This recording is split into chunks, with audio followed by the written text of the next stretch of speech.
Hello guys, welcome to my YouTube channel. तो guys आज हम आप लोग को बताएंगे साउंड सेटिंग।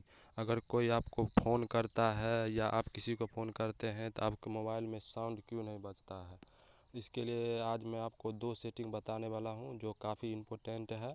तो चलिए वीडियो में बने रहिए, शुरू करते हैं वीडियो को। सबसे पहला सेटिंग है, इसके लिए आपको अपने मोबाइल का सेटिंग ऑन कर लेना है। सेटिंग ऑन करने के बाद स्क्रॉल करके थोड़ा नीचे आइएगा तो यहाँ मिलेगा sound and vibration. Sound vibration पर क्लिक कीजिएगा।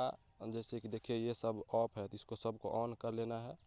ये सबको ऑन करने के बाद ये सबको ऑन कर दीजिएगा और इसको ऑन करने के बाद आपको सीधे बैक चलाना है। तो इससे लगभग ठीक हो जाएगा। अगर इससे ठीक नहीं होता है तो आपको ऊपर जिधर आप लोग नेट खोलते हैं उधर स्क्रॉल कीजिएगा और यहाँ पे आपको एक मिलेगा साइलेंट का, म्यूट का ऑप्शन। अगर ये म्यूट है तो इसको ऑन कर दीजिएगा।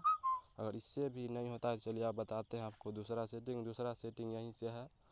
आपको यहाँ पे DND का एक ऑप्शन मिलेगा। अगर ये आपके मोबाइल में ऑन है तो अगर आपको कोई फ़ोन करेगा तो आपके मोबाइल में रिंग नहीं बजेगा। इसके लिए आपको DND को भी ऑफ़ कर देना है। अगर ये ऑन रहेगा तो आपके मोबाइल के ऊपर एक चांद जैसा एरो बना रहेगा, इसको ऑफ़ कर दीजिएगा तो 100% मोबाइल आपका ठीक हो जाएगा और साउंड भी आने लगेगा। तो चलिए गाइस, इस वीडियो को यहीं पे एंड करते हैं। अगर वीडियो अच्छा लगा तो वीडियो को लाइक और चैनल को सब्सक्राइब ज़रूर कीजिएगा।